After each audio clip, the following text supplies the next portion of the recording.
This is Kathy Shannon, Dr. Kathy Shannon. She lives in Newcastle. She has lots and lots of experience, which she gets 2 minutes to tell you about. At the end?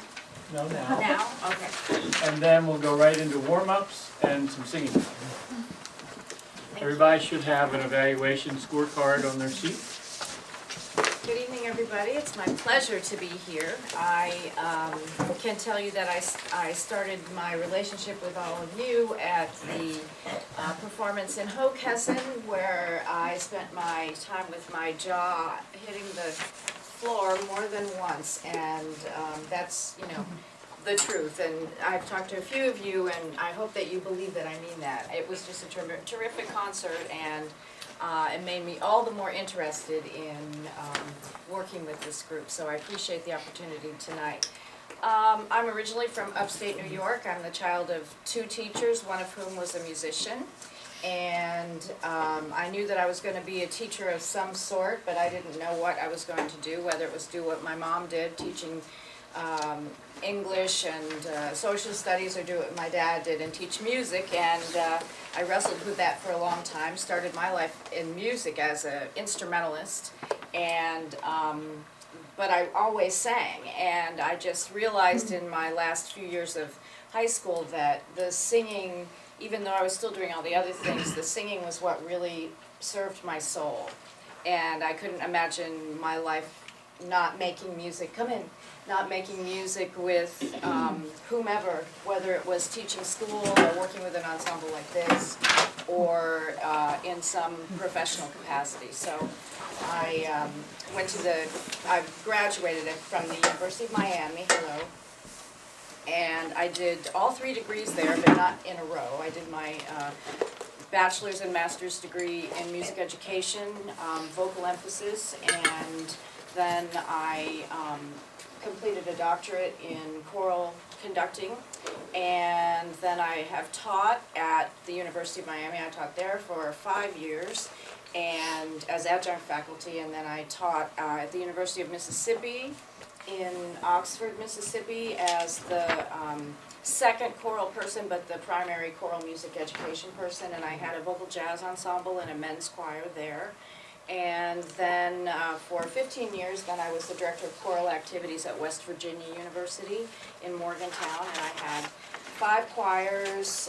2 of them were vocal jazz and 3 traditional, all of different sizes. We have performed at various conferences and taken tours and that kind of thing, and it was very fulfilling. Then my mom got sick, and I have hence moved to Newcastle with my mom so that we can be close to my brother who lives in Philadelphia.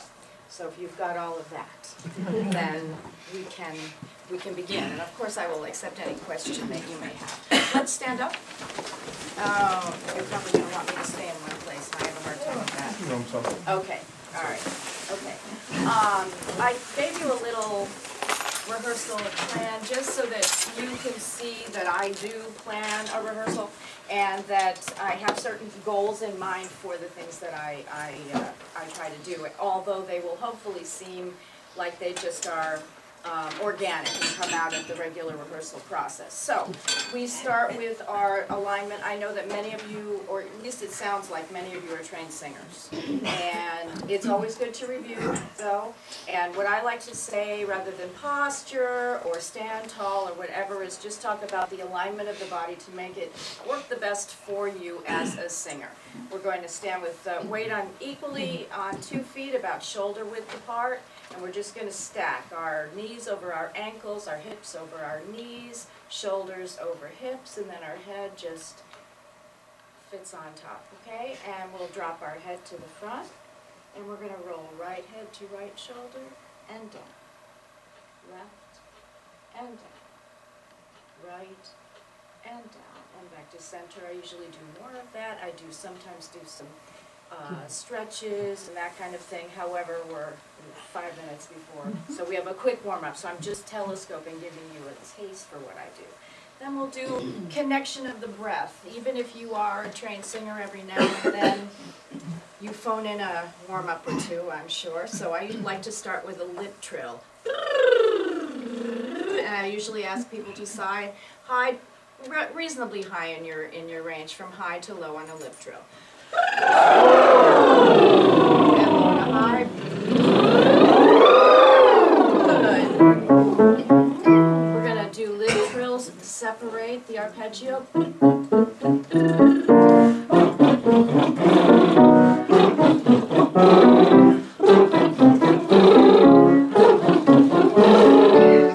Now legato.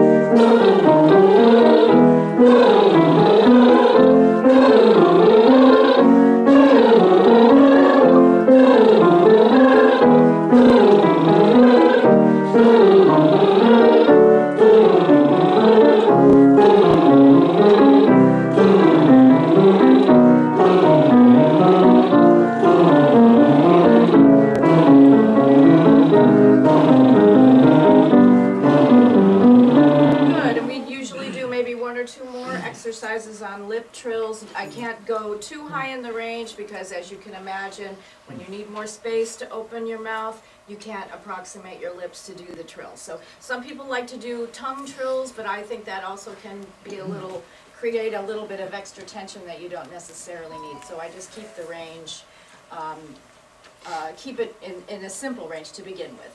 Okay. Hallelujah, hallelujah. Ready and go. And hallelujah, hallelujah, hallelujah, hallelujah. Yes, when I use consonants and vowels in the warm-up, I'm also listening for us in a unison setting to blend and sing the same pitch, same vowel, and same volume with our neighbors in our sections and also around the choir. So this is how we tune. In my opinion, I approach intonation, gradations of intonation through the purity of the vowel. And that is a challenge in some languages, like English. And but it's the one way that I really think is most effective for accessing good intonation. So hallelujah. Say that. Hallelujah. Hallelujah. Hallelujah. Hallelujah. Hallelujah. Good. And I have sopranos and tenors. Is that right? And altos and basses? Okay. Let's do sopranos and tenors, please. Ready and go. And hallelujah. Hallelujah. Hallelujah. Hallelujah. Hallelujah. Hallelujah. Hallelujah. Hallelujah.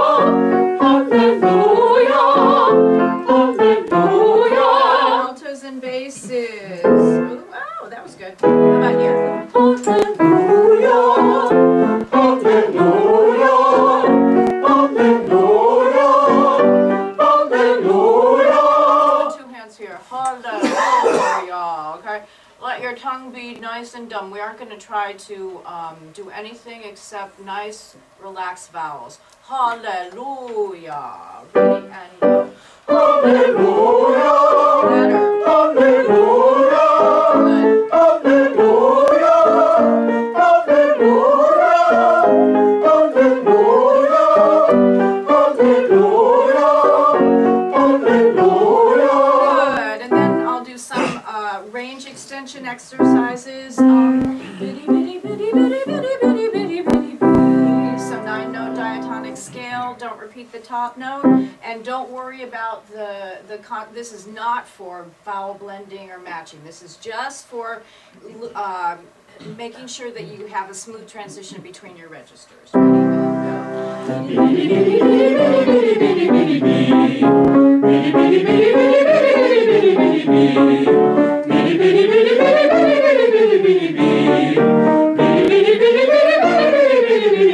just be really lazy with the bitty, bitty, bitty, bitty, bitty. It's more about the pitch changes.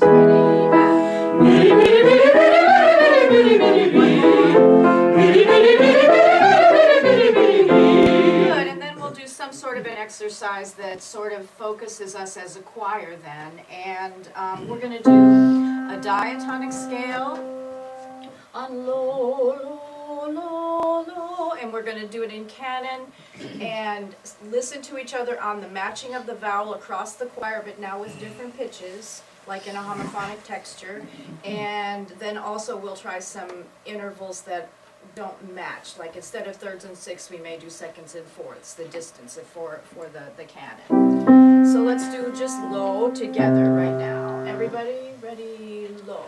Don't repeat the top note.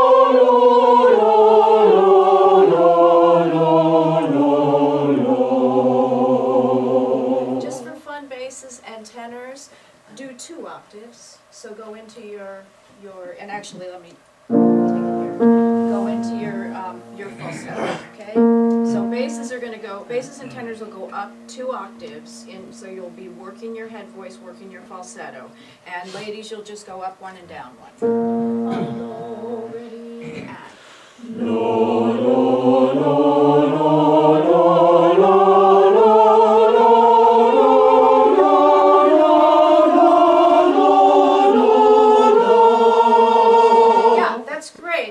Some people have a good falsetto, some people don't utilize it, don't access it. I think it can really be helpful in a small choir to be able to access your head voice or your falsetto when necessary. Very good. And then we'll do a canon. Let's do here, and we'll do S-A-T-B. That's the order of your entrance, distance of a third. So lo, lo, lo, lo, lo, lo, lo, lo. Don't repeat the top note, come back down and just sustain the low note. Ready, soprano. Lo, lo, lo, lo,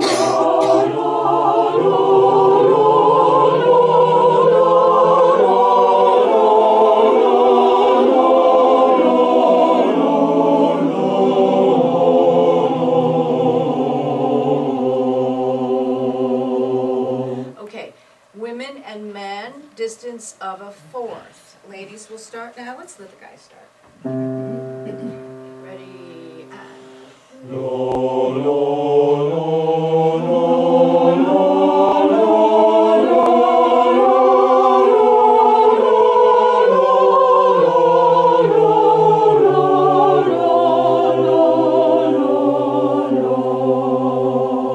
So that's the idea of the warm-ups that I do, and that you may be seated. That directly then relates to the music, if necessary. If the piece that we're going to do needs some technical work, I will try to do something in the warm-up that addresses that.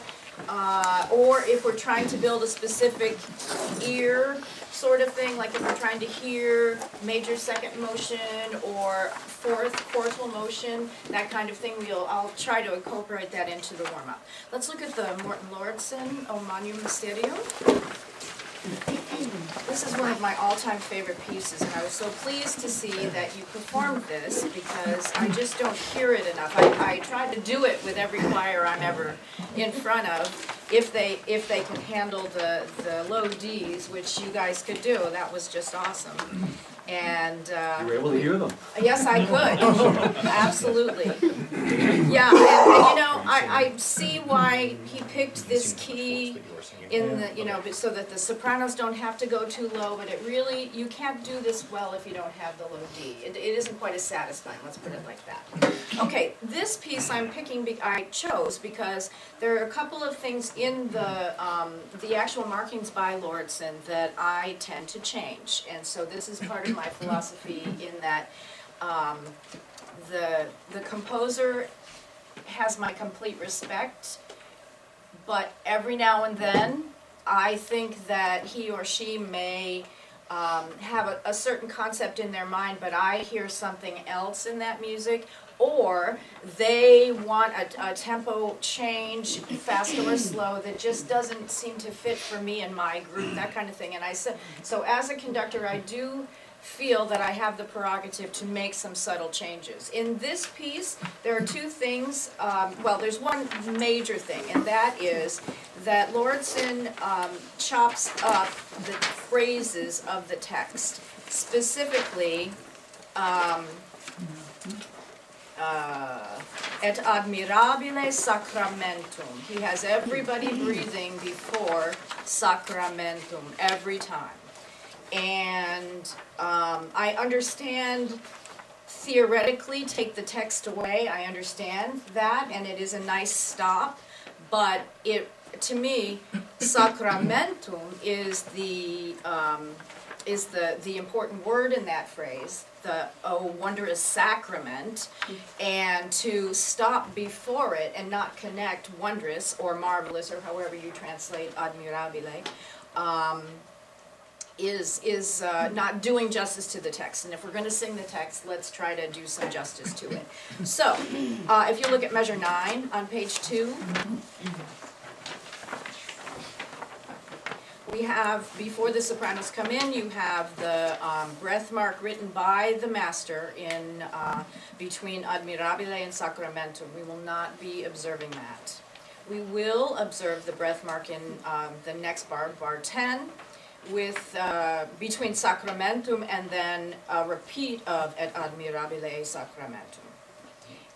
And the other thing I'd like to have you look at is the last measure of page 2.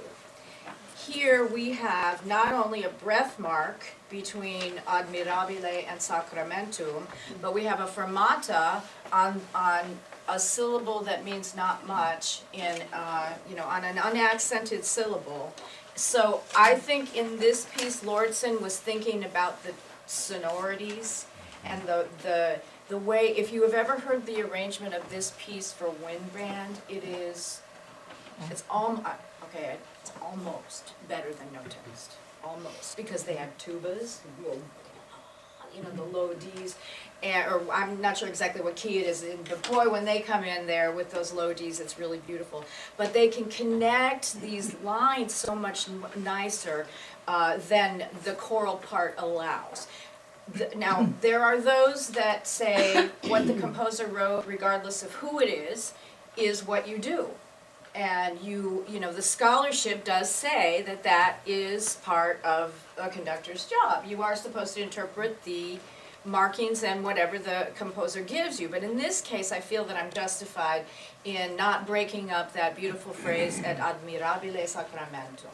And so, when we get to, and I will show you this, when we get to the last measure of page 2,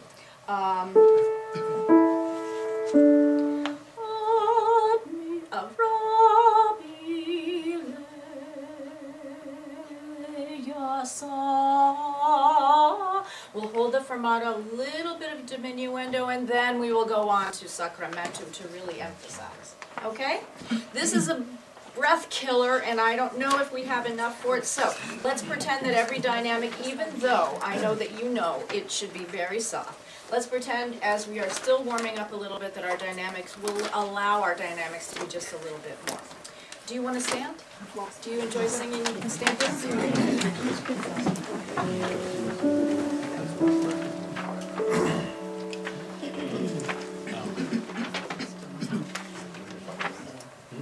Can everybody see me? Get out of the way.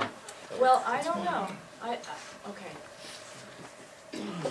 Yeah, do you want to just double check it? Can I stand right here so that? Not much I can do about when you're standing. Right. If it's up here, it's far too close. Okay, all right, well, let's be seated then on the edge of your seat. Pretend you're standing. Ronnie, you can stand. You're not going to be in the camera way. I didn't mean, that was not a short joke.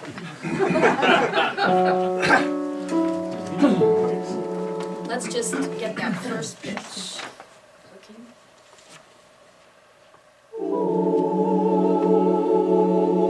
That's lovely. That's lovely. Here we go.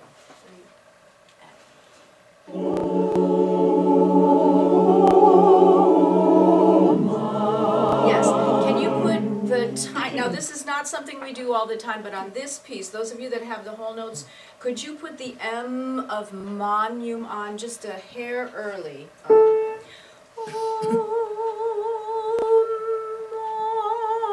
Just a hair earlier than we would anyway, okay? I won't stop you after every note, I promise. 3 and...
more rubato than is written in with the music. Hello, come on in, take 3, one of each of those up there. So, now, this, if you've read anything about Lordson's composition of this piece, it's based on his impression of this beautiful painting that was, it's a Renaissance painting that he saw, and there's a lot of imagery in there, but he is taking this and thinking of it as a modern harmony but Renaissance approach in terms of the triads being in first inversion. You know, the bass has the third of the chord a lot of the time, and so he the point I'm making is in the Renaissance, when the text changed, you moved to a new section. So in the last measure of the first page, the altos first get the admirabile, they have that first entrance of that, so be sure that comes a little bit forward. And then when we get to the top of page 2, when the sopranos come in, we're going to just pull the tempo a little bit faster. So every quarter note is not going to be exactly equal to every other quarter note, if you understand what I mean. So,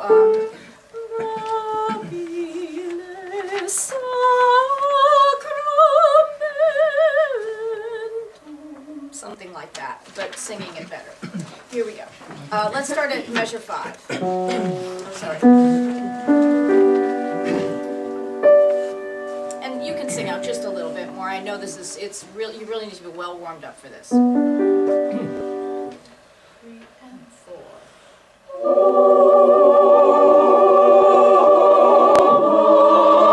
Same thing with the M.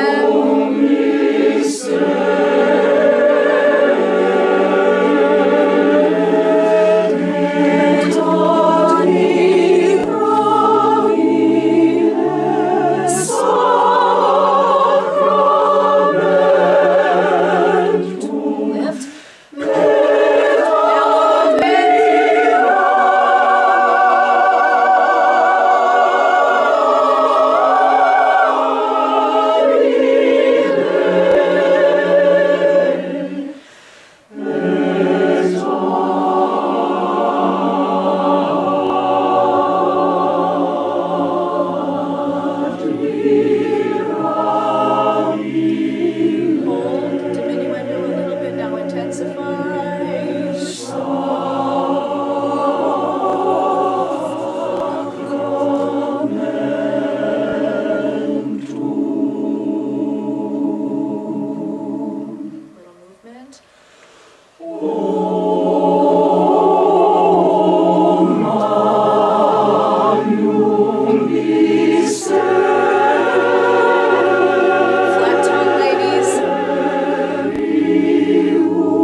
another broken phrase.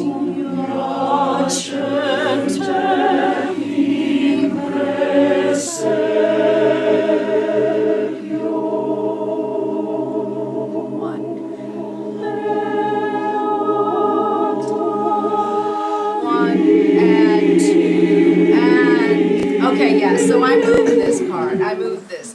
And so, okay, sorry basses. But it's so, I mean, it's the, we would never do this piece the first thing in a rehearsal, I promise you. But I wanted to start with this and not the Beatles, just because they're a totally different technique idea.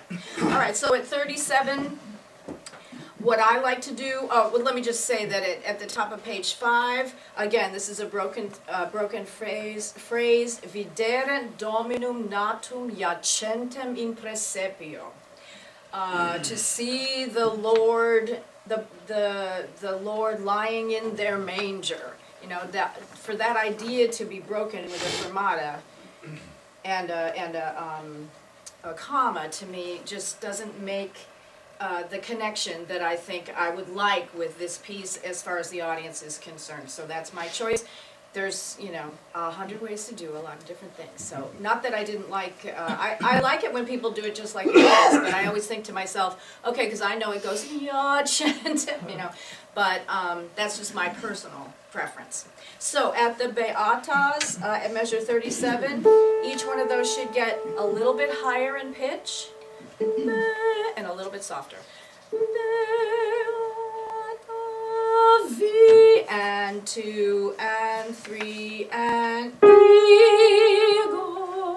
I like to move that just a little bit right here. And I know it says tempo primo coming off of a ritardando, so I'm in the ballpark of the 70 to 76 right there. Okay? I feel like I ought to, well, that's fast, isn't it? Not that much. We won't do the Alleluias, but let's do the Beata at 17 or 37. And so we'll start with soprano and then everybody else coming in on the downbeat of tempo primo, measure 38. Okay, sopranos, and 1. 1 and 2 and 3 and chorus. 1 and 2 and 3 and 1 and 2. 1 and 2 and 2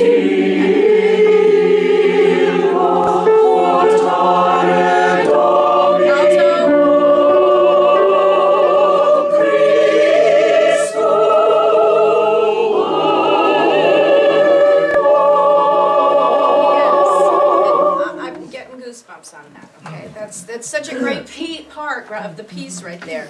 And lovely job adjusting. Thank you all for adjusting to my interpretation of that. And so that's kind of how I would rehearse a piece that I know you know pretty well. Let's look at the Lennon and McCartney. I brought this because one of my areas of interest and experience is contemporary music, vocal jazz, musical theater, however you like to think of that kind of music. And this is an arrangement that I did that actually takes what I call the hook, which could be just the beginning of it or wherever the title appears in it, the hook of these 11 Beatles songs, and arranges them. Some, like Eleanor Rigby here at the beginning, starts off, you remember that it had the cello part, the cello, and then it also had, look at all the lonely people, okay, you know that? So we have first and second soprano. Let me do a little road map here with you. Hello. You will see that it's also marked straight eighth notes, so we're not swinging that, and you'll notice the tenors have the melody, and they are about as syncopated as you can get, going along with the text. And then if you look down at the last system, going into letter A, so we have all you is love, all you need is love. And then we have swing eighth notes at that point.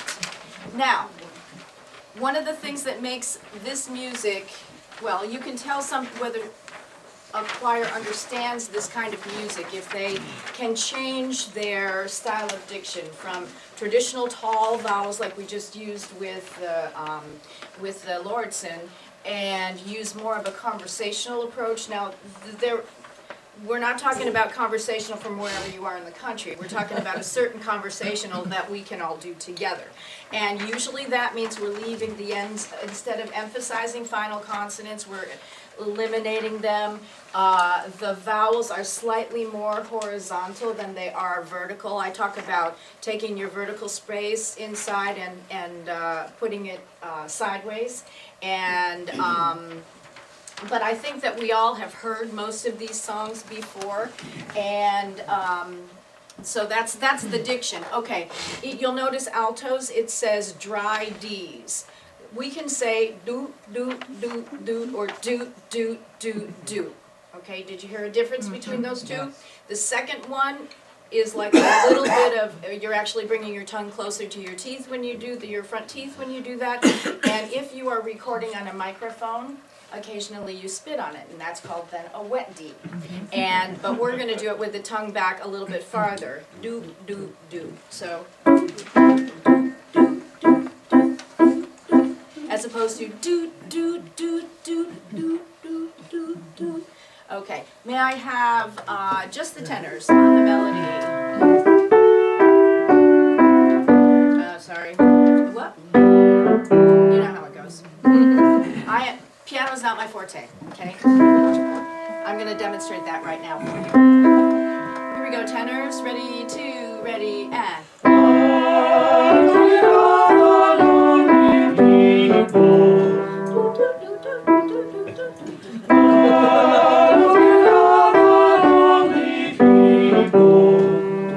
Okay, very good. And so basses. So instead of do, do, do, like we would if we were singing in an oo vowel in the choral, in the traditional choral diction, a little bit more horizontal, do, do, do, with the vowel a little more forward. Yes, sir? Do you want me to play? Because that's what I usually. That's what you do? Yeah. But he's our accompanist. He's our accompanist. He just Okay, I'm walked in. sorry, I If you didn't want, or I can recognize sit here and you. sing. It doesn't matter. I'm guessing that they can sight read this. Okay. So, if I sound really awful and you can't stand it, did I already make you sick? Okay, okay. No, I'm okay at the moment. Don't ask me to play anything together. I can't do that. Here we go, basses. 1, 2, 3, and 1. 2,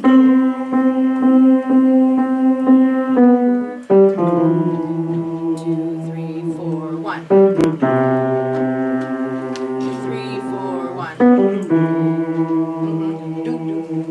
You are the cello, okay? And the cello didn't pizzicato, but it's going to be a little pizzicato for us. Altos.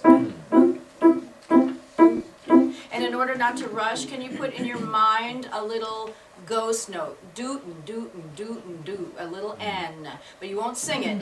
Doot, doot, doot, doot, doot. So you're just going to actually close the vowel, so you will not rush. I didn't even ask. Have I got two parts of Yes. everything Yeah. here? Yes. Okay. Okay. 3 and.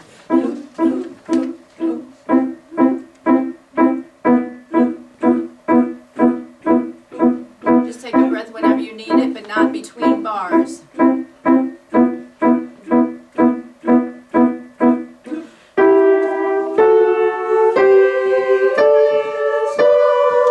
Yeah, so altos get a chance to stretch their soprano chops a little bit too.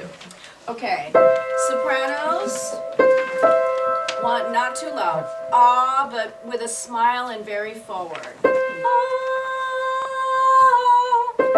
2, 3, and.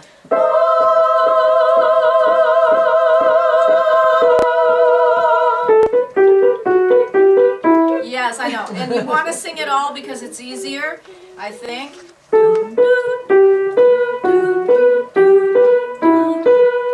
Let's slow that down. We're going to do the last bar of 3. That's second soprano. 1, 2, 3.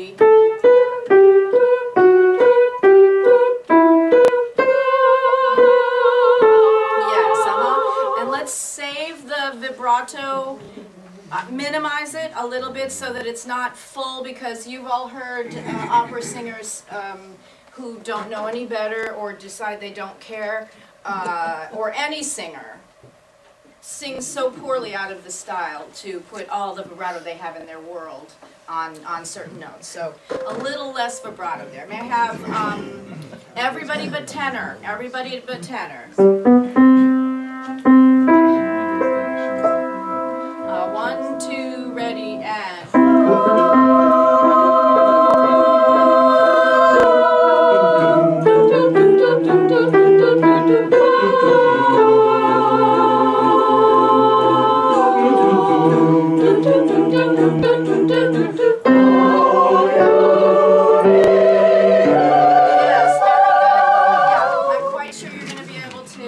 sight read this, I think. So let's add the tenors. Now you have to listen for them because they have the melody. I've marked melody wherever it occurs so that you know when you're important. And you know what? Altos and basses get the melody now and then.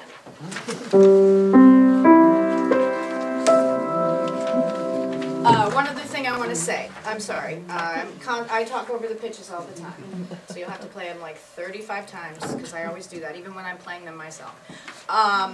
Second sopranos, when you are changing pitch, can you crescendo into your pitch change? And this is going to be true for everybody that has a long note.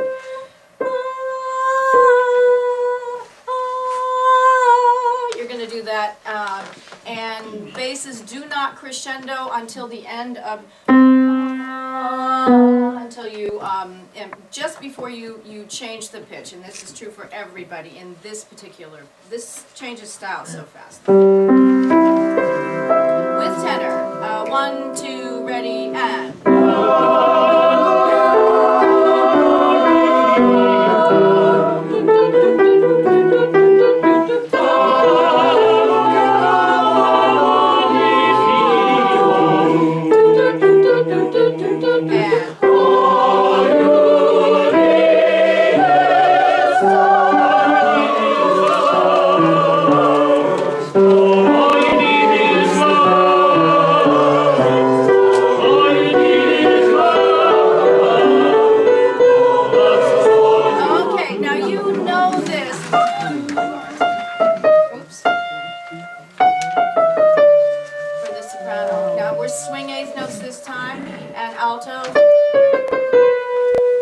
Altos and sopranos at letter A, last measure of page 1.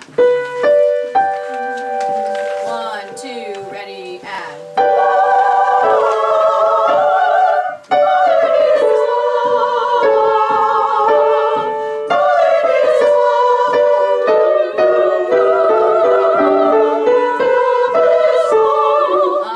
That's exactly right. Let's have the guys and basses. I am so sorry, but you have, and you figured it out. All you need is love. Yep.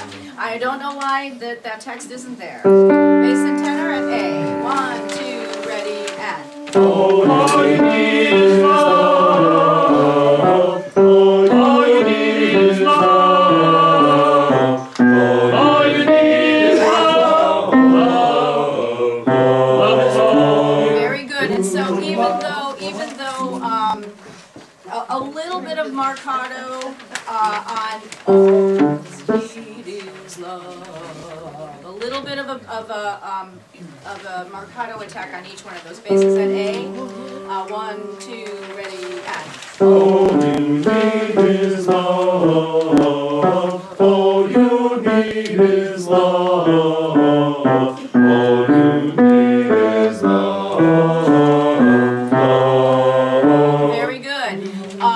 Let's do all you need is love at letter A. And then before you turn the page, looking at letter B. So, love is all, do wop wop. Will be what we do next, okay? And sopranos have the melody, so lower 3 parts need to just be a little bit quiet. Okay, so here is back to letter A. Tenor. 1, 2, ready, and. All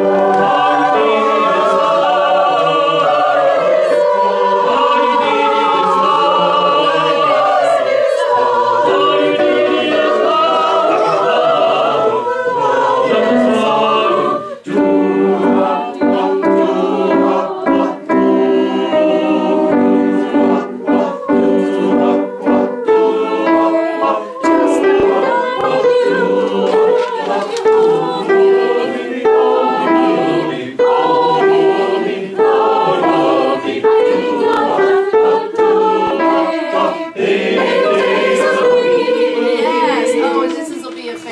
immediately, I know that you go, sopranos, are you all too young to know this? Well, I think so. We're all too We're all too Oh, young. no, No, you're no, too young to no. know it.